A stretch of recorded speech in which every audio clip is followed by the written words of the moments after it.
ಇನ್ನೂ ಮುಂದಕ್ಕೆ ಹೋಗೋದಾದ್ರೆ 1992 ಆಗ ರಿಯಲ್ ಕಾರಸೇವೆ ಅನ್ನೋದು ಆವಾಗಲೇ ಸ್ಟಾರ್ಟ್ ಆಯಿತು. 92ರಲ್ಲಿ ನನಗೆ ಮತ್ತೆ ಇನ್ನೊಂದು ಚಾನ್ಸ್ ಸಿಕ್ತು. ಈ ಸತಿ ಸ್ವಲ್ಪ ಭಿನ್ನವಾಗಿತ್ತು. ಕೇಶವ ಹೆಗ್ಡೆ ಅವರು ಬಂದರು, ಕೃಷ್ಣಮೂರ್ತಿ ನೀನು ಆವಾಗ ಹೋಗಿ ಬಂದೆಪ್ಪ, ಈಗ ನಿನಗೆ ಹೊಸ ಜವಾಬ್ದಾರಿ ಕೊಡ್ತಾ ಇದ್ದೀನಿ, ನೀನು ನಮ್ಮ ಪೇಜಾವರ್ ಶ್ರೀಗಳಿಗೆ ಪರಿಚಾರಕನಾಗಿ ನಮ್ಮ ವಿಶ್ವ ಹಿಂದೂ ಪರಿಷತ್ತಿಂದ ಕೆಲಸ ಮಾಡಬೇಕಾಗತ್ತೆ, ನೀನು ಅವ್ರ ಜೊತೆಲಿ ಇರಬೇಕಾಗತ್ತೆ ಅಂತ ಹೇಳೋದು. ನಾನು ಭಾಳ ಸಂತೋಷವಾಗಿ ಒಪ್ಕೊಂಡೆ. ಯಾಕಂದರೆ ಒಬ್ಬ ಸ್ವಾಮಿಗಳದ್ದು ಸೇವೆ ಮಾಡೋದು ಅಷ್ಟೇ ಸುಲಭವಾಗಿ ಸಿಕ್ಕಲ್ಲ. ಸೊ ನನಗೆ ಸಿಕ್ತ ಭಾಗ್ಯ. ಸೊ ಅಂತ ಹೇಳಿ ಎಲ್ಲ ಹೋದ್ವಿ. ಅಂದರೆ ಅಲ್ಲಿ ಹೋದ್ಮೇಲೆ ನಾನು ಜಾಯ್ನ್ ಆಗಿದ್ದು ವಿಶ್ವೇಶ್ವರತೀರ್ಥರನ್ನ. ಇಲ್ಲಿಂದ ನಾವು ಟ್ರೈನಲ್ಲಿ ಹೋಗಿದ್ವಿ. ಆಗ ಕೂಡ ಒಂದು 30-40 ಜನ ಹೋಗಿದ್ವಿ. ಆಗ ಯಡಿಯೂರಪ್ಪನವ್ರ ಜೊತೆಲಿ ಇದ್ರು ನನಗೆ. ಆಗ ಯಡಿಯೂರಪ್ಪನವರು ಮತ್ತೆ ರಾಮಚಂದ್ರ ಗೌಡರು ಇವರೆಲ್ಲ ಇದ್ರು. ಸೊ ಆ ಎಲ್ಲ ಟೀಮ್ ಜೊತೆ ನೀವು ಹೋಗಿದ್ರಿ? ಓಕೆ, ಸರಿ. ನಾನು ಹೋಗಿದ್ದೆ. ಹೋಗಿ ಅಲ್ಲಿ ಇದ್ವಿ. ಒಂದು 15 ದಿವಸ ಜೊತೆಲೇ ಇದ್ದೆ ಅಲ್ಲಿ, ಇನ್ಕ್ಲೂಡಿಂಗ್ ಟ್ರಾವೆಲಿಂಗ್ ಟೈಮ್ ಹೇಳಿದ್ದೆ ನಾನು. ಅಲ್ಲಿ ಹೋಗಿ ಸೇರಿದ್ವಿ. ಅಯೋಧ್ಯ ಡೈರೆಕ್ಟ್ ಆಗಿ ಸೇರಿದ್ವಿ ನಾವು. ಸೇರಿದ ಮೇಲೆ ಅಲ್ಲಿ ದೊಡ್ಡ ದೊಡ್ಡ ಟೆಂಟ್ಗಳು ಹಾಕಿಬಿಟ್ಟಿದ್ರು. ಒಂದು ಟೆಂಟಲ್ಲಿ ಏನಿಲ್ಲ ಅಂದ್ರೂ ಒಂದು 70-80 ಜನ ಇರ್ಬೋದು ಅಂತ ಇದು ಟೆಂಟ್ಗಳು 100 ಇತ್ತು. ಅಯೋಧ್ಯೆಯಿಂದ ಹಿಡಿದು ಫೈಜಾಬಾದ್ ವರೆಗೂ 16 ಕಿಲೋಮೀಟರ್ ಏನಿದೆ ಅದು ಪೂರ್ತಿ ಎಲ್ಲಿ ನೋಡಿದ್ರು, ಯಾವ ಗದ್ದೆ ನೋಡಿದ್ರು ಟೆಂಟ್ಗಳು. ಒಂದರಲ್ಲಿ 70-80 ಜನ ಆರಾಮಾಗಿರ್ಬೋದು. ಆ ತರ ಇತ್ತು. ದೊಡ್ಡ ಪಾಕಶಾಲೆ ಅಲ್ಲಿ. ಆ ಪಾಕಶಾಲೆಯಲ್ಲಿ ರೌಂಡ್ ದ ಕ್ಲಾಕ್ ಅಲ್ಲಿ ಅಡಿಗೆ ನಡೀತಾ ಇತ್ತು. ಅದು ಮಾತ್ರ ಅಲ್ಲ, ಟ್ರಕ್ಗಳಲ್ಲಿ ರೋಟಿಗಳು ಬರ್ತಾ ಇತ್ತು. ನನ್ನ ಅಂದಾಜು ಪ್ರಕಾರ 25-30 ಲಕ್ಷ ಜನ ಅಯೋಧ್ಯೆಯಲ್ಲಿ ಇದ್ವಿ ಅವಾಗ ನಾವು. ಸೊ ನಾನು ದೇಶಾದ್ಯಂತ ಕರಸೇವಕರು ಬಂದಿದ್ರು. ದೇಶದ ಎಲ್ಲಾ ಸುತ್ತಮುತ್ತ ಎಲ್ಲಾ ಕಡೆಯಿಂದ ಬಂದಿದ್ರು. ಎಲ್ಲಾ ಸ್ಟೇಟ್ ಇಂದ ಬಂದಿದ್ರು. ಹೆವಿ ಸಂಖ್ಯೆ. ಒಬ್ಬೊಬ್ರು ಹೇಗೆ ಬಂದಿದ್ರು ಅಂದ್ರೆ ಆ ಆವೇಶ ಇವತ್ತು ನನ್ನ ಕಣ್ಣು ಮುಂದೆ ಇದೆ. ಅಷ್ಟು ಚೆನ್ನಾಗಿ ಎಲ್ಲ ಇದನ್ನು ತೋರಿಸಿದ್ರು. ಅಂದ್ರೆ ಅಪಮಾನ ಸಂಕೇತ ಹೋಗ್ಬೇಕು ಅನ್ನೋ ದೃಷ್ಟಿಯಿಂದ ಬಂದಿದ್ರು ಎಲ್ಲಾರುವೆ. ಸೊ ಹಾಗಾಗಿ ಸರ್ ಎಲ್ಲ ಬಂದಿದ್ರು. ನಾನು ಕರ್ನಾಟಕ ವಿಂಗ್ ಅಲ್ಲಿ ನಾನು ಒಂದು ಟೆಂಟ್ ಅಲ್ಲಿ ಮಾನ್ಯರ ಇವ್ರ ಜೊತೆಲಿ ಇದ್ದೆ. ನಾನು ಅವ್ರಿಗೆ ಏನೇನ್ ಬೇಕು ಅವೆಲ್ಲ ಸೌಕರ್ಯ ಎಲ್ಲ ಮಾಡ್ಕೊಂಡು ಇದ್ದೆ. ಪೇಜಾವರ ಜೊತೆಲಿ ಇದ್ದೆ ನಾನು. ಓಕೆ. ಪಕ್ಕದ ಟೆಂಟ್, ಒಂದೇ ಟೆಂಟ್ ಇರಕ್ಕೆ ಸಾಧ್ಯ. ಅದೇ ಅವರು ಸ್ವಾಮೀಜಿಗಳು, ಅವರ ಅನುಷ್ಠಾನ ಅದೆಲ್ಲ ಇರುತ್ತೆ. ಹಾಗಾಗಿ ಅವ್ರ ಪಕ್ಕದಲ್ಲಿ ಇದ್ದೆ ನಾನು. ಸೊ ಈ ಕಡೆಯಲ್ಲಿ ಇದಾಯ್ತು. ಅದಾದ್ಮೇಲೆ ಲಕ್ಷಾಂತರ ಜನ ಪ್ರತಿನಿತ್ಯ ಹೋಗೋದು, ಸರಿನಲ್ಲಿ ಸ್ನಾನ ಮಾಡೋದು, ಭಜನೆ ಮಾಡೋದು, ಕುಣಿಯೋದು ಮಾಡೋದು ಇದು ನಡೀತಾ ಇತ್ತು 15 ದಿವಸದಿಂದ. ಕಡೆಗೆ 16ನೇ ದಿವಸ ಅವತ್ತು ಡಿಸೆಂಬರ್ 6 ಅವತ್ತು ಕರಸೇವೆ, ಎಲ್ಲರೂ ಕರಸೇವೆಗೆ ಅಂತ ಕರ್ಕೊಂಡು ಹೋಗಿರೋದು.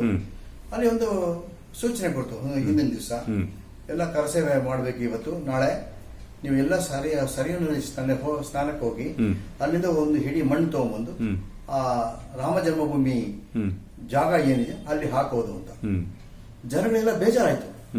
ಇಷ್ಟು ದೂರ ಬಂದಿದ್ದೀವಿ ನಾವು ಕರಸೇವೆ ಮಾಡ್ಬೇಕು ಅಂತ ಹೇಳಿ, ನಮಗೆ ಒಂದು ಹಿಡಿ ಮಣ್ಣು ಹಾಕಿದ್ರೆ ಕರಸೇವೆ ಮುಗೀತು ಅಂತಾರಲ್ಲ ಇವರು, ಇವ್ರೇನು ಹುಚ್ಚಿಡ್ದಿದ್ಯಾ ಇದೆಲ್ಲ ಮಾತಾಡ ಶುರು ಮಾಡ್ಬಿಟ್ರು. ಆವೇಶ ಏನ್ ಮಾಡಕ್ಕಾಗಲ್ಲ. ಸೊ ಅದು ಬೇಕು ಅಂತ ಮಾಡಿಲ್ಲ. ಸೊ ಹಾಗಾಗಿ ಅದು ಆ ಥರ ಹೇಳ್ತಾರೆ. ಎಲ್ಲರಿಗೂ ಬೇಜಾರಲ್ಲಿದ್ದರು. ಆಮೇಲೆ ಇಷ್ಟ ನೆಕ್ಸ್ಟ್ ಡೇ ಮಾರ್ನಿಂಗ್ ಎಲ್ಲ ಸರಿಗೆ ಹೋದರು. ಎಲ್ಲ ನಾವು ಕೂಡ ಹೋಗಿದ್ವಿ. ಒಂದು ಹಿಡಿ ಮಣ್ಣು ತೊಗೊಂಡು ಅಲ್ಲಿ ಕೂತಿದ್ವಿ. ಅಲ್ಲಿ ಕೂತಿದ್ದಾಗ ಡಿಸ್ಪ್ಯೂಟೆಡ್ ಸೈಟ್ ಇಲ್ಲಿದೆ, ಪಕ್ಕದಲ್ಲಿ ವಿಶ್ವ ಹಿಂದೂ ಪರಿಷತ್ ಕಾರ್ಯಾಲಯ ಆಯಿತು. ಅದ್ರ ಮೇಲೆ ಒಂದು ಟೆಂಪರರಿ ಸ್ಟೇಜ್ ಮಾಡಿದ್ರು. ಅದ್ರ ಮೇಲೆ ಎಲ್ಲ ಲೀಡರ್ಸ್, LK ಅದ್ವಾನಿ ಇದ್ರು, ಮುರಳಿ ಮನೋಹರ್ ಜೋಶಿ ಇದ್ರು, ಉಮಾ ಭಾರತಿ ಇದ್ರು, ಸಾಧ್ವೀರ್ ತಂಬ್ರಾ ಇದ್ರು. ಒಬ್ಬೊಬ್ಬರೇ ಮಾತಾಡಕ್ಕೆ ಶುರು ಮಾಡಿದ್ರು. ವಿನಯ್ ಕಟಿಯಾರ್ ಎಲ್ಲ ಇದ್ರು. ಎಲ್ಲ ಮಾತಾಡ್ತಾ ಇದ್ರು. ಭಾಷಣಗಳು ನಡೀತಾ ಇತ್ತು. ಎಲ್ಲರಿಗೂ ಕೇಳ್ತಾ ಕೂತಿದ್ರು. ಸೊ ಈ ಸಾಧ್ವೀರ್ ತಂಬ್ರಾ ಅವರು ಮಾತಾಡಕ್ಕೆ ಶುರು ಮಾಡಿದ್ರು. ಮಾತಾಡಕ್ಕೆ ಶುರು ಮಾಡಿದಾಗ ಅವರು ತುಂಬಾನೇ ಆಕ್ರೋಶ ಆಗುತ್ತೆ. ಸಾಧ್ವೀರ್ ತಂಬ್ರಾ ಅವರು ತುಂಬಾ ಟೆರರ್ ಅವ್ರ ಮಾತು. ಹೇಗೆ ಅವರು ಮಾತಾಡ್ತಾ ತುಂಬಾ ಉದ್ವೇಗ ಆಯಿತು. ಉದ್ವಾಗಿ ಅಲ್ಲಿರ್ತಕ್ಕಂಥ ಯುವಕರನ್ನೆಲ್ಲ ನೋಡಿ ಅವರೊಂದು ಮಾತು ಹೇಳಿದ್ರು, ನೀವು ಯುವಕರು ದಿನಾ ಬಂದು ಸರಿಯಾದ ಸ್ನಾನ ಮಾಡಿ ಡ್ಯಾನ್ಸ್ ಮಾಡ್ಕೊಂಡು ಊಟ ಮಾಡ್ಕೊಂಡಿದ್ದೀರಲ್ಲ, ನಾಚಿಕೆ ಆಗಲ್ವಾ ನಿಮ್ಗೆ? ಅಲ್ಲಿ ಆ ಅಪಮಾನದ ಚಿಹ್ನೆ ಇದೆ, ಅದನ್ನ ನೋಡಿಕೊಂಡು ನಿಮ್ಗೆ ಮಾನ ಮರ್ಯಾದೆ ಇಲ್ವಾ? ಎಲ್ಲ ಬಳೆ ತೊಟ್ಕೊಳ್ಳಿ ಅಂತ ಹೇಳಿದ್ರು. ಅದು ಹೇಳಿ ಒಂದ್ 2 ನಿಮಿಷಕ್ಕೆ ನೋಡಿದ್ರೆ ಆ ಆ ಡಿಸ್ಪ್ಯೂಟೆಡ್ ಸೈಟ್ ಮೇಲೆ 100 ಜನ ಹತ್ಬಿಟ್ಟಿದ್ದಾರೆ. ಹತ್ಬಿಟ್ಟಿದ್ದಾರೆ.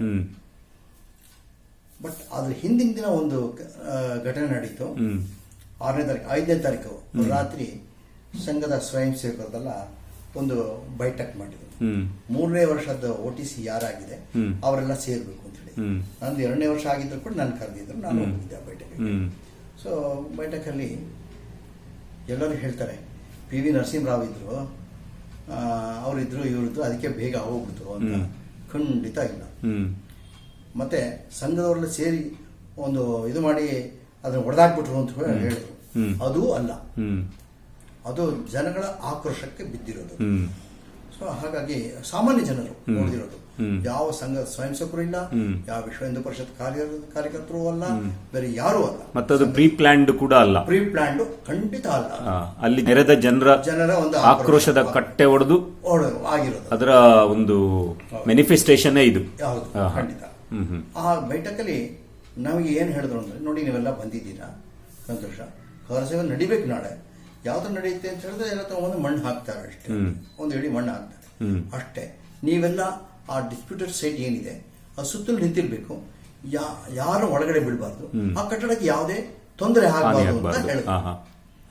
ಅಕ್ಷರಶಃ ಸತ್ಯ ಆಯ್ತು. ಸೊ ಎಲ್ಲ ದೊಡ್ಡ ದೊಡ್ಡ ಅಧಿಕಾರಿಗಳೆಲ್ಲ ಕೂತು ಹೇಳಿದಾಗ ಅದೇ ತರ ನಾವು ಮಾಡಿದ್ವಿ. ಕಡೆ ನಾವು ಕೈ ಮೀರಿ ಹೋಯ್ತು, ಕಡೆ ಆಯ್ತು, ಸರಿ ಅಂತ ಹೇಳಿ ಆಯ್ತು. ಆವತ್ತು ರಾತ್ರಿ 5ನೇ ತಾರೀಕು ರಾತ್ರಿ ನಾನು ಇನ್ನೊಂದು ದೃಶ್ಯ ನೋಡಿದೆ. ನಾನು ಸುಮ್ಮನೆ ಆ ಡಿಸ್ಪ್ಯೂಟೆಡ್ ಸೈಟ್ ಸುತ್ತಲೂ ಒಂದು ರೌಂಡ್ ಬರೋಣ ಅಂತ ಹೇಳಿ ನಾವು ಸ್ನೇಹಿತರೆಲ್ಲ ಒಂದಿಷ್ಟು ಜನ ಸೇರ್ಕೊಂಡು ಸುಧಾಕೊಂಡು, ಅಲ್ಲಿ ಒಂದು ಕಾರ್ನರ್ ನಲ್ಲಿ ಪೊಲೀಸ್ನವರು ಕುಣಿತಾ ಇದ್ದಾರೆ ಹಾಡು ಹೇಳ್ಕೊಂಡು. ಆ ಹಾಡು ಏನೋ ಹಿಂದಿಯಲ್ಲಿದೆ, ನನಗೆ ಅಷ್ಟು ಕ್ಲೀನಾಗಿ ಬರೋದಿಲ್ಲ. ಈ ಕಟ್ಟಡ ಇವತ್ತಿದೆ, ನಾಳೆ ಇರಲ್ಲ, ಇವತ್ತೇ ಎಲ್ಲ ಚೆನ್ನಾಗಿ ನೋಡ್ಕೊಂಬಿಡಿ ಅನ್ನೋ ಅರ್ಥದಲ್ಲಿ ಬರುತ್ತೆ ಹಾಡು. ಆ ತರ ಕುಣಿತಾ ಇದ್ದಾರೆ, ಡ್ಯಾನ್ಸ್ ಆಡ್ತಾ ಇದ್ದಾರೆ ಅಂದ್ರೆ ಅವ್ರಿಗೆ ಗೊತ್ತಿತ್ತು.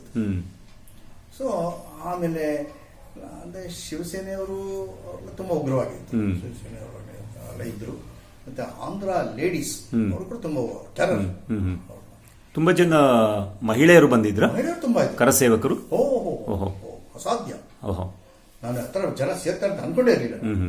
ಯಾರೋ ಒಂದ್ 4 ಜನ ನಾವು ಸ್ವಯಂ ಸೇವಕರು, ನಾವು ಬೆಳಗ್ಗೆ ಹೋಗಿ ಸಂಜೆ ಹೋಗ್ತೀವಿ, 1 ಗಂಟೆ ಆಟ ಆಡ್ತೀವಿ, ಬರ್ತೀವಿ ಅಂತ ಎಲ್ಲ ಹುಡುಗರು ಬರ್ತಾರೆ ಅಂತ ಅನ್ಕೊಂಡಿದ್ವಿ. ಅಂದ್ರೆ ಯಾರು ಬಂದಿದ್ದಾರೆ ಅಂತ ಊಹೆನ ಮಾಡಕ್ಕಾಗಲ್ಲ. ಎಲ್ಲರೂ ಹಿಂದೂ ಪರ ಸಂಘಟನೆಯವರು ಇದ್ರು, ತುಂಬಾ ಜನ ಇದ್ರು.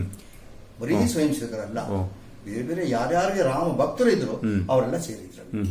ಆಗಿನ ಸನ್ನಿವೇಶ, ಅಲ್ಲಿಯ ಒಂದು ಈ ಫೀಲಿಂಗ್ ಯಾವ ತರ ಇತ್ತಲ್ಲಿ? ಎಲ್ಲರ ಮುಖದಲ್ಲೂ ಒಂಥರ ನಾನು ಏನೋ ಮಾಡಕ್ ಬಂದಿದ್ದೀನಿ, ನಾನು ಮಾಡೇ ಹೋಗ್ತೀನಿ, ಆ ತರ ಫೀಲಿಂಗ್ ಅಲ್ಲಿ ಇದ್ರಲ್ಲ.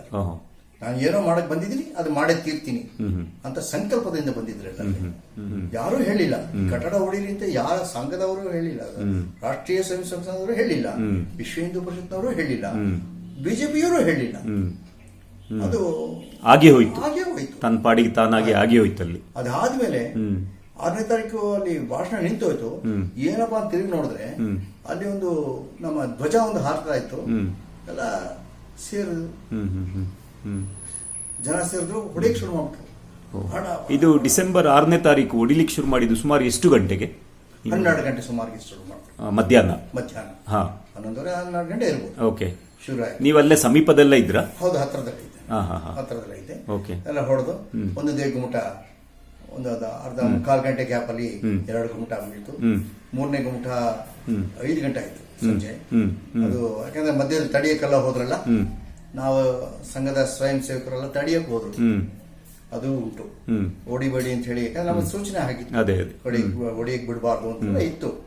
ಆದ್ರೆ ಆಕ್ರೋಶ ಏನ್ ಮಾಡಕ್ ಆಗಿಲ್ಲ. ನಾವು ಪ್ರಯತ್ನ ಕಡೆಯಲ್ಲಿ 5 ಗಂಟೆಗೆ ಅದು ಬೀಳೋ ಸ್ಟೇಜಿಗೆ ಬರುತ್ತೆ ಅಂತ ಗೊತ್ತಾದ್ಮೇಲೆ ಬೇಜಾರ್ಗಳು ನಮ್ಗೆ ಕರೆದ್ರು, ಬಾಪ ಅಂತ ಹೇಳಿ ಅವ್ರ ಜೊತೆಲೆ ಹೋದ್ವಿ. ಹೋದ ತಕ್ಷಣ ಆ ರಾಮಲಾಲ ವಿಗ್ರಹನ ಮಂತ್ರಗಳ ಹೇಳಿ ನನ್ನ ಕೈ ಕೊಟ್ರು. ನೀವು ಆ ಬಿಲ್ಡಿಂಗ್ ಒಳಗೆ ಹೋದ್ರಿ? ನೀವು ಡಿಸ್ಪ್ಯೂಟೆಡ್ ಸೈಟ್ ಅಂತ ನೀವೇನ್ ಹೇಳ್ತೀರಿ, ಅಲ್ಲಿ ಹೋದ್ರಿ ನೀವು? ಅವಾಗ ಏನಾಯ್ತು? ಹೋದಿ ಅಲ್ಲಿ ತುಂಬಾ ಜನ ಕರಸೇವಕರು ಒಳಗಡೆ ಇದ್ದು, ಮೇಲ್ಗಡೆ ಇದ್ರು. ಯಾರು ಹೆಂಗ್ ಸಾಯ್ತಾರೋ ಬಿಡ್ತಾರೋ ಏನೋ ಗೊತ್ತಿಲ್ಲ. ಪಕ್ಕದಲ್ಲಿ ಹೆಣಗಳು ಬಿದ್ದಿದೆ, ಕೆಲವು ಹೆಣಗಳು ಬಿದ್ದಿದೆ. ಇದೆಲ್ಲ ನೋಡ್ಕೊಂಡು ಅವೆಲ್ಲ ತಗೊಂಡು ಆ ರಾಮಲಾಲ ವಿಗ್ರಹ ತಗೊಂಡ್ಬಂದು ಅಲ್ಲಿ ಏನು ವಿಶ್ವ ಹಿಂದೂ ಪರಿಷತ್ ಕಾರ್ಯಾಲಯ ಇತ್ತು ಅಲ್ಲಿ ತಗೊಂಡ್ಬಂದು ಇಟ್ವಿ. ಇಟ್ಟಾದ್ಮೇಲೆ ಒಂದು 10 ನಿಮಿಷಕ್ಕೆ ಆ ಗುಮ್ಟ ಬಿತ್ತು. 3ನೇ ಗುಮ್ಟ ಇದು? 3ನೇ ಗುಮ್ಟ, ಮಧ್ಯದ ಗುಮ್ಟ. ಆ ಗುಮ್ಟ ಏನಾದರೂ 10 ನಿಮಿಷ ಮುಂಚೆ ಬಿದ್ದಿದ್ರೆ ಹಾ ನಾನು ಬೇಜಾರು ಅಲ್ಲಿ ಹೋಗ್ಬೇಕಾಯ್ತು. ಓ ಏನೋ ಅದನ್ನ ಈಗ ಮಾಡ್ಬೇಕಲ್ಲ, ಹಾ. ಇದನ್ನ ನೋಡ್ಬೇಕು. ಅದಾದ್ಮೇಲೆ ಅಲ್ಲಿ ಡಿಸ್ಪ್ಯೂಟೆಡ್ ಸೈಟ್ ಏನಿತ್ತು ಆ ಡೆಬ್ರಿಸ್ ಕ್ಲಿಯರೆನ್ಸ್ ಸ್ಟಾರ್ಟ್ ಮಾಡಿದ್ರು. ಅದೇ ದಿವಸ ನೆಕ್ಸ್ಟ್ ಮಿನಿಟ್ ಇಂದ ಸ್ಟಾರ್ಟ್ ಆಯ್ತು. ದಬ ದಬ ದಬ ಎಲ್ಲಿ ಹೋಯ್ತಪ್ಪ ಅವು. ಅಲ್ಲಿ ಏನು ಒಂದು ಬಿಲ್ಡಿಂಗ್ ಇದ್ದಕ್ಕೆ ಸಾಕ್ಷಿನೇ ಇಲ್ಲ ಆತರ. ಬಹುಶಃ ಅವ್ನು ಬಾಬರಿ ಏನಾದ್ರು ಆತರ ಮಾಡಿದ್ರೆ ನಾವು ಈ ಹೋರಾಟ ಮಾಡ್ತಿದ್ವೋ ಇಲ್ವ, ಯಾಕಂದ್ರೆ ಪುರಾವೆ ಸಿಗ್ತಾ ಇರಲಿಲ್ಲ. ಸೊ ಅದಾದ್ಮೇಲೆ ಅದೇ ಬಿದ್ದಾಮೇಟ ಡೆಬ್ರಿಸ್ ಕ್ಲಿಯರ್ ಆಗ್ತಾ ಆಗ್ತಾ ಆಗ್ತಾ ಆಗ್ತಾ ಆಗ್ತಾ ರಾತ್ರಿ ಆಗೋಯ್ತು. ರಾತ್ರಿ 12 ಗಂಟೆಗೆ ಮೇಲ್ಗಡೆ ಅಲ್ಲಿ ಏನು ಆ ಜಾಗ ಇತ್ತು ಆ ಜಾಗದಲ್ಲಿ ಮತ್ತೆ ಸಿಮೆಂಟ್ ಒಂದು ಸ್ಟೇಜ್ ಎಲ್ಲ ಮಾಡಿ ಮತ್ತೆ ಪುನಃ ಪ್ರತಿಷ್ಠಾಪನೆ ಮಾಡ್ಬಿಟ್ಟು ಪ್ರಜಾಶ್ರೀಗಳೇ ಮಾಡಿದ್ರು. ನಾವೆಲ್ಲ ಜೊತೆಲಿ ಇದ್ವಿ, ಮಂತ್ರಗಳೆಲ್ಲ ಹೇಳಿ ಮಾಡಿ ತಗೊಂಡೋಗಿ ಅಲ್ಲಿ ಪ್ರತಿಷ್ಠಾಪನೆ ಮಾಡ್ಬಿಟ್ವಿ. ರಾಮ್ಲಲ್ಲ ಮೂರ್ತಿ ಯಾವ ತರ ಇತ್ತದು? ಚಿಕ್ಕದು ಚಿಕ್ಕದು ಚಿಕ್ಕದು ಕಲ್ಲಿನ ಮೂರ್ತಿನ? ಕಲ್ಲಿದಲ್ಲ, ಮೆಟಲ್. ಓಕೆ. ಬಾಲರಾಮನ ವಿಗ್ರಹ. ಸರಿ. ಪುನಃ ಅಲ್ಲೇ ಪ್ರತಿಷ್ಠಾಪನೆ ಮಾಡಿ ಅಲ್ಲೇ ಪ್ರತಿಷ್ಠಾಪನೆ ಮಾಡಿದ್ವಿ. ಇವತ್ತು ಅದೇ ಅಲ್ಲೇ ಇದೆ. ಮೇಕ್ ಶಿಫ್ಟ್ ಟೆಂಪಲ್ ಅಂತ ಏನ್ ಹೇಳ್ತೀವಿ ಅಲ್ಲಿ ಇದೆ. ಅಲ್ಲೆಲ್ಲ ಅಷ್ಟೊತ್ತಿಗೆ ಆಮೇಲೆ ಅದು ಎಲ್ಲಿಂದ ಎಲ್ಲಿ ಬಂತು ಅದಕ್ಕೊಂದು ಟೆಂಟ್ ಎಲ್ಲ ಹಾಕಿ ಎಲ್ಲ ಭದ್ರ ಮಾಡ್ಬಿಟ್ರು. ಆಮೇಲೆ ಅಲ್ಲಿಂದ ನಮ್ಗೆ ಸೂಚನೆ ಬಂತು, ಬಂದಿದ್ ಕೆಲಸ ಆಯ್ತು, ಎಲ್ಲ ಅವ್ರ ಊರಿಗೆ ಹೋಗಿ ಅಂತ ಹೇಳಿ ಸೂಚನೆ ಬಂತು. ನಾವು 17ನೇ ದಿವಸ ಅಲ್ಲಿಂದ ಹೊರಡ್ಬೇಕಾಯ್ತು. ಸೊ ನಾನು ಪ್ರಜಾಶ್ರೀಗಳೆಲ್ಲ ಅವರು ಗುಂಪಲ್ಲೇ ಹೊರಹೋದ್ರು, ನಾವು ಈ ಕಡೆ ನಾವೆಲ್ಲ ಬಂದ್ಬಿಟ್ವಿ. ಬಂದ್ಮೇಲೆ ಆಮೇಲೆ ಡೆವಲಪ್ಮೆಂಟ್ಸ್ ಗೊತ್ತಾಗಿದೆ ಏನೇನಾಗಿದೆ ನಮಗೆ. So day to day hearings ಆಯ್ತು, ಮಾಡ್ತು, ಅಲ್ಲಿ ಇತ್ತು ಇಲ್ಲ ಇದೆಲ್ಲ ಎಲ್ಲ ಆರ್ಗ್ಯುಮೆಂಟ್ಸು ಇದೆಲ್ಲ ಆಗಿ ಈಗ ನಮ್ಮ ಕಡೆ ಬಂದಿದೆ. ಈಗ ತುಂಬಾ ಅಚ್ಚುಕಟ್ಟಾಗಿ ಅದನ್ನ ಮಾಡುವಂತ ಕೆಲಸ ನರೇಂದ್ರ ಮೋದಿ ಅವರೇ ಬರ್ಬೇಕಾಗಿತ್ತು. ಅದಕ್ಕೆ ಅವ್ರು ಬಂದು ಅದನ್ನ ಅಂದ್ರೆ ಅವರೇ ಜಡ್ಜ್ಮೆಂಟ್ ಮಾಡೋದು ಯಾರು ಹೇಳ್ಕೊಟ್ಟಿಲ್ಲ ಪಾಪ ಅವರು. ಯಾಕಂದ್ರೆ ಸುಪ್ರೀಂ ಕೋರ್ಟಿನ ಜಡ್ಜ್ಮೆಂಟ್ ಅದು ಯಾವತ್ತು ತೀರ್ಪು ಕೊಟ್ರು ಅದು ನಮ್ಮ ಪರವಾಗಿ ಬರ್ಬೇಕಾಗಿತ್ತು. ಪುರಾವೆಗಳು ಆತರ ಇತ್ತು. ಅದು ಮೊದಲು ಒಂದ್ಸತಿ ಅದನ್ನ ಉತ್ಕಲನ ಮಾಡಿದಾಗ ಕೆಲವು ಸಿಕ್ತು. ಆಮೇಲೆ ವಾಜಪೇಯಿ ಅವರು ಪ್ರೈಮ್ ಮಿನಿಸ್ಟರ್ ಆಗಿದ್ದಾಗ ಮತ್ತೆ ಇನ್ನೊಂದ್ಸತಿ ಮಾಡಿಸಿದ್ರು. ಅವಾಗ ತುಂಬಾನೇ ಸಿಕ್ತು, ಕಂಬಗಳು ಅದು ಇದು ಎಲ್ಲ ಸಿಕ್ಬಿಡ್ತು. ಸಿಕ್ಕಿದ್ಮೇಲೆ ಏನ್ ಮಾಡ್ಬೇಕು, ಕೊಳ್ಳೇಬೇಕಾಗತ್ತೆ. ಸೊ ಹಾಗಾಗಿ ಅದನ್ನ ಮಾಡಿಕೊಂಡು ಎಲ್ಲ ಕರೆಕ್ಟ್ ಆಗಿ ಅವರು ತೀರ್ಪನ್ನ ಕೊಟ್ರು. ಅದ್ರ ಪ್ರಕಾರ ಅಲ್ಲಿ ಈಗ ಏನೇ ಮಾಡುದು ಅದನ್ನ LNT ಅವ್ರಿಗೆ TCS ಅವ್ರಿಗೆಲ್ಲ ಕೊಟ್ಟು ಇವಾಗ ಅದ್ದೂರಿಯಾಗಿ ಮಾಡ್ತಾ ಇದ್ದಾರೆ. ಮೊನ್ನೆ ಹೋದಾಗ ಕೂಡ ನಾನು ನೀವು ಇತ್ತೀಚೆಗೆ ಅಯೋಧ್ಯೆಗೆ ಹೋಗಿದ್ರಿ ಅಲ್ವಾ? ಹೋದ್ ತಿಂಗಳು ಹೋಗಿದ್ದೆ. ಹೋಗಿದ್ರಿ? ಈ ವರ್ಷದಲ್ಲಿ 4 ಸತಿ ಹೋಗಿದ್ದೀನಿ. 4 ಸಲ ಆಲ್ರೆಡಿ ಹೋಗಿ ಬಂದ್ರಿ ನೀವು? ಒಂದು ಸತಿಗೆ ಇನ್ನೊಂದ್ ಸತಿಗೂ ಬಹಳ ಅಜಗಜಾಂತರ ಅಷ್ಟು ಕೆಲಸಗಳು. 6,000 ಜನ ಅಟ್ ಎ ಟೈಮ್ ಕೆಲಸ ಮಾಡ್ತಾ ಇದ್ದಾರೆ. ರೌಂಡ್ ದ ಕ್ಲಾಕ್ ಕೆಲಸ ಮಾಡಿ ನಮಗೆ ಅಯೋಧ್ಯ ಇತ್ತು ಅಲ್ಲಿ ಅನ್ನೋದೇ ನಮಗೆ ಇದೇ ಇಲ್ಲ. ನೀವು 92ರಲ್ಲಿ ನೋಡಿದ ಅಯೋಧ್ಯೆಗೂ ಇವಾಗ ನೀವು ನೋಡ್ತಾ ಇರೋ ಅಯೋಧ್ಯೆಗೂ ಯಾವ ತರದ ವ್ಯತ್ಯಾಸ? ಅಜಗಜಾಂತರ. ಎಲ್ಲಾ ರಸ್ತೆಗಳು ಅಗಲ ಆಗ್ಬಿಟ್ಟಿದೆ, ಎಲ್ಲ ಅಂಗಡಿ ಮುಂಗಟ್ಟುಗಳೆಲ್ಲ ತೆಗೆದಿದ್ದಾರೆ. ಅಲ್ಲಿ ಎಲ್ಲೋ ಅಡಚಣೆ ಆಗಿತ್ತಲ್ಲ ಅದೆಲ್ಲ ತೆಗೆದಾಕ್ಬಿಟ್ಟಿದ್ದಾರೆ. ಬಟ್ ಅವ್ರಿಗೆಲ್ಲ ಕಾಂಪನ್ಸೇಷನ್ ಕೊಟ್ಟಿದ್ದಾರೆ. ಕೊಟ್ಟು ಅವೆಲ್ಲ ತೆಗೆಸಿ ಮಾಡಿ ತುಂಬಾ ಅದು ಅಯೋಧ್ಯೆಗೆ ಬಂದಿದ್ವಾ ಅಂತ ನಮಗೆ ಎಲ್ಲೋ ಸ್ವರ್ಗಕ್ಕೆ ಬಂದಿದ್ವಿ ಅಂತ ಅನಿಸ್ತಾ ಇದೆ. ಸರ್, ನೀವು ಆಲ್ಮೋಸ್ಟ್ ಈ ಒಂದು ಡಿಸ್ಪ್ಯೂಟೆಡ್ ಸೈಟ್ ಅನ್ನ ಧರೆಗುರುಳಿಸಿ 30 ವರ್ಷ ಆದಮೇಲೆ ಈಗ ನಮಗೆ ಅಯೋಧ್ಯೆಯಲ್ಲಿ ರಾಮನ ಒಂದು ದೇವಸ್ಥಾನ ಅದ್ದೂರಿಯಾಗಿ ಆಗಿ ಇನ್ನೇನು ಭಕ್ತರಿಗೆ ಅಲ್ಲಿ ದರ್ಶನಕ್ಕೆ ವ್ಯವಸ್ಥೆ ಆಗಲಿಕ್ಕಿದೆ. 22ನೇ ತಾರೀಕು ಪ್ರಾಣ ಪ್ರತಿಷ್ಠೆ ಮಾಡುವುದಾಗಿ ತೀರ್ಮಾನ ಆಗಿದೆ ಮತ್ತು ದೇಶದೆಲ್ಲೆಡೆ ಒಂದು ಅದ್ಭುತವಾದಂಥ ಒಂದು ಉತ್ಸಾಹ ಮನೆ ಮಾಡಿದೆ ಇಲ್ಲಿ. ನೀವು 92ರಲ್ಲಿ ಕರಸೇವೆಯಲ್ಲಿ ನೀವು ಭಾಗಿಯಾದವರು, ನಿಮಗೇನು ಅನ್ನಿಸ್ತಾ ಇದೆ ಇವಾಗ ಈ 30 ವರ್ಷದ ನಂತರ ಈ ಒಂದು ಘಟನೆ ನಿಮಗೆ ನೋಡುವಂತ ಭಾಗ್ಯ ಏನ್ ಅನ್ನಿಸ್ತಾ ಇದೆ ನಿಮಗೆ? ನಾನು 92ರಲ್ಲಿ ನಾನು ಭಾಗವಹಿಸಿದಾಗ ನಾವ್ ಇಷ್ಟೆಲ್ಲ ಭಾಗವಹಿಸಿದೀವಿ, ಮಾಡಿದೀವಿ. ಇದು ಜಡ್ಜ್ಮೆಂಟ್ ಯಾವ ತರ ಬರುತ್ತೆ ನಮ್ಗೆ ಗೊತ್ತಿಲ್ಲ. ಯಾಕಂತ ಹೇಳಿದ್ರೆ ಆ ಗವರ್ಮೆಂಟ್ ನವರು ತಡೆ ಹಿಡಿತಾ ಇದ್ದಾರೆ. ಹಾಗಾಗಿ ಗವರ್ಮೆಂಟ್ ಸಪೋರ್ಟ್ ಇಲ್ಲದೆ ಏನ್ ಮಾಡಕ್ಕಾಗಲ್ಲ, ಇದು ಇವತ್ತು ಆಗಲ್ಲ ಅಂತ. ಅಂದ್ರೆ ಬಿಜೆಪಿ ಇದರ ಬಹುಮತದಿಂದ ಬರುತ್ತೆ, ಮತ್ತೆ ಅದು ಕನಸು ನಮ್ಗೆ ಗೊತ್ತೇ ಇಲ್ಲ. ಬರುತ್ತೆ ಏನು ಅಡಚಣೆ ಇಲ್ಲದೆ ಆಗತ್ತೆ ಅಂತ ನಮ್ಗೆ ಗೊತ್ತಿಲ್ಲ. ನಾನು ಅನ್ಕೊಂಡಿದ್ದೆ ನಾವು ಪ್ರಾಣ ಇರ್ಬೇಕಾದ್ರೆ ನೋಡ್ತೀವೋ ಇಲ್ವೋ ಅನ್ನೋದು ಡೌಟ್ ಇತ್ತು. ಆಮೇಲೆ ಆ ಜಡ್ಜ್ಗಳು ಒಂದೊಂದೇ ಬರ್ತಾ ಬರ್ತಾ ಬರ್ತಾ ಸರ್ಟನ್ ಆಗತ್ತೆ ಅಂತ ಹೇಳಿ ಮನಸ್ಸಿಗೆ ಹಾಗೆ ಬಿಡ್ತು ಕೂಡ. ನಿಮ್ಮ ಸಾರಿ ಟು ಆಸ್ಕ್, ನಿಮ್ಮ ವಯಸ್ಸೆಷ್ಟಿತ್ತಾಗ? ನನಗೆ 35 ಇತ್ತು. 35. ಸುಮಾರು ಇವಾಗ 65, 66ರ ಪ್ರಾಯ ನಿಮ್ಮ. 68. ಸೊ ನಿಮಗೊಂದು ಬಹಳ ಒಂದು ಸಾರ್ಥಕತೆಯನ್ನು ಅನುಭವಿಸ್ತಾ ಇದ್ದೀರಾ ಈಗ? ಖಂಡಿತ ಖಂಡಿತ ಖಂಡಿತ. ನಾನು ಹುಟ್ಟಿದ್ದಕ್ಕೆ ಅದೊಂದು ಏನ್ ಹೇಳ್ತಾರೆ ಅದಕ್ಕೆ, ಸಾರ್ಥಕ ಆಯ್ತು ಅನ್ನೋ ಒಂದು ಧನ್ಯತೆಯ ಕ್ಷಣ. ಧನ್ಯತೆ ಆಯ್ತು. ಓಕೆ. ದೇವರ ಕೆಲಸ ಮಾಡುವಂತ ಒಂದು ಕೆಲಸ, ಈ ತರ ಒಂದು ನಿಜವಾಗ ನಾವು ಹುಟ್ಟಿದ ಪುಣ್ಯ. ಯಾಕಂದ್ರೆ ರಾಮನ ಕೆಲಸ ಮಾಡುವಂತ ಒಂದು ಭಾಗ್ಯ ಸಿಕ್ತು. ಅದು ಪೇಜಾವರ್ಷಿಗಳಿದಂತ ವ್ಯಕ್ತಿಗಳ ಜೊತೆ, ರಾಷ್ಟ್ರೀಯ ಸ್ವಯಂ ಸೇವಕ ಸಂಘದ ಅಧಿಕಾರಿಗಳ ಜೊತೆ, ಮತ್ತೆ ಬಿಜೆಪಿಲಷ್ಟು ನಂದು ಇದಿರ್ಲಿಲ್ಲ, ಪಾತ್ರ ಏನಿರ್ಲಿಲ್ಲ. ಅದು ಕೂಡ ನನಗೆ ಒಂದು ಒಳ್ಳೆ ಅಭಿಪ್ರಾಯ ಇತ್ತು. ಒಳ್ಳೊಳ್ಳೆ ಲೀಡರ್ಸ್, ಕಲ್ಯಾಣ್ ಸಿಂಗ್ ಇರ್ಬೋದು, ಮತ್ತೆ ಮುರಳಿ ಮನೋಹರ್ ಜೋಶಿ ಅವರು ಇರ್ಬೋದು, LK ಅದ್ವಾನಿ ಅವರು ಇರ್ಬೋದು. ಎಷ್ಟು ರಥಯಾತ್ರೆ ಎಲ್ಲ ಎಷ್ಟು ಮಾಡಿದ್ದಾರೆ, ಹೇಗೆ ಮಾಡಿದ್ದಾರೆ, ಇದಕ್ಕೋಸ್ಕರ ಎಷ್ಟು ಹೋರಾಟ ಆಗಿದೆ. ಅಷ್ಟು ಮಾತ್ರನಾ, ಎಷ್ಟು ರಾಮಜ್ಯೋತಿ ಬಂದಾಗ, ಮತ್ತೆ ಇಟಿಗೆಗಳು ₹1 ಇಟಿಗೆ ಎಷ್ಟು ಕೆಲಸ ಮಾಡಿದ್ದಾರೆ ಒಬ್ಬೊಬ್ಬರಲ್ಲ. ಇಡೀ ದೇಶ ನಿಜವಾಗ್ಲೂ ರಾಮ ಒಂದು ಮಾಡ್ಬಿಡ್ತು ಹಿಂದೂಗಳೆಲ್ಲ. ರಾಮನ ಹೆಸರು ಅಷ್ಟು ಸ್ಟ್ರಾಂಗ್ ಇದೆ. ಹಾಗಾಗಿ ನನಗೆ ಆ ಭಾಗ್ಯ ಸಿಕ್ಕಿದ್ದಕ್ಕೆ ನಾನು ತುಂಬಾನೇ ಹೇಳಕ್ ಸಾಧ್ಯ ಇಲ್ಲ, ಅಷ್ಟು ಸಂತೋಷ ಆಗ್ತಾ ಇದೆ ನನಗೆ. 92ರ ನಂತರ ನೀವು ಎಷ್ಟು ಬಾರಿ ಅಯೋಧ್ಯೆಗೆ ಹೋದ್ರಿ? ಸುಮಾರು ಒಂದು 50-60 ಸತಿ ಹೋಗಿ. 50-60 ಸಲ ನೀವು ಹೋಗಿದ್ದೀರಿ. ಅಯೋಧ್ಯೆಯಲ್ಲಿ 2010ರಲ್ಲಿ ಒಂದು ಹೋಮ ಕೂಡ ಮಾಡಿದ್ದೀನಿ. ಪಂಚಕೋಶಿ ಪರಿಕ್ರಮದಲ್ಲಿ ಹೋಮ ಮಾಡಿದ್ದೀನಿ. ಹೋಮ ಮಾಡಿ 135 ಜನ ಕರ್ಕೊಂಡು ಹೋಗಿದ್ದೆ. ಕರ್ಕೊಂಡು ಮಾಡಿ ಈಗ ನಾಳೆ 1ನೇ ತಾರೀಕು ಕೂಡ ಹೋಗ್ತಾ ಇದ್ದೀನಿ. 50 ಜನ ಕರ್ಕೊಂಡು ಹೋಗ್ತೀನಿ. ನನ್ನ ನೆಕ್ಸ್ಟ್ ಕ್ವಶನ್ ಅದೇ ಇದ್ದಿದ್ದು. ಈ ಪ್ರಾಣ ಪ್ರತಿಷ್ಠೆ ಆದ್ಮೇಲೆ ನಿಮ್ಗೆ ವಿಧಿಸ್ತೀಯ? ಫೆಬ್ರವರಿ 1ನೇ ತಾರೀಕು. ಅದು ಟೂರ್ ಅಲ್ವೇ ಇಲ್ಲ. ನಾನು ಸುಮ್ಮನೆ ಅನೌನ್ಸ್ ಮಾಡಿದೆ, ಈ ತರ ನಾನು ಅಯೋಧ್ಯೆಗೆ ಹೋಗ್ತೀನಿ, ಅಲ್ಲಿ ಒಂದು ಹೋಮ ಮಾಡಬೇಕು, ಮತ್ತೆ ನಾನು ನನ್ನ ಸಂತೋಷವನ್ನ ರಾಮನ ತಿಳಿಸಕ್ಕೆ ಹೋಗ್ತಾ ಇದ್ದೀನಿ, ಯಾರು ಬರ್ತಿರೋ ಬನ್ನಿ ಅಂತ. ಒಂದು 50 ಜನ ಸೇರಿದ್ದೀವಿ. ಈಗಾಗಲೇ ಇನ್ನೂ ಜನ ಬರೋರಿದ್ರು. ಟ್ರೈನಲ್ಲಿ ಟಿಕೆಟ್ ಇಲ್ಲ, ಕೆಲವರು ಫ್ಲೈಟ್ ಅಲ್ಲೂ ಬರ್ತಾ ಇದ್ದಾರೆ. ಸೊ ಒಟ್ಟು 50 ಜನ ಹೋಗ್ತಾ ಇದೀವಿ. ಅಲ್ಲಿ ಪೇಜಾವರ ಮಠದಲ್ಲಿ ಉಳ್ಕೋತೀವಿ. ಅಲ್ಲೇ ಯಾಕಂದ್ರೆ ಅಲ್ಲೆಲ್ಲ ಹೋಗಿ ರಾಮ ಮಂದಿರದಲ್ಲಿ ನಾವು ಏನ್ ಮಾಡಕ್ ಸಾಧ್ಯ ಮಾಡ್ಬೋದು.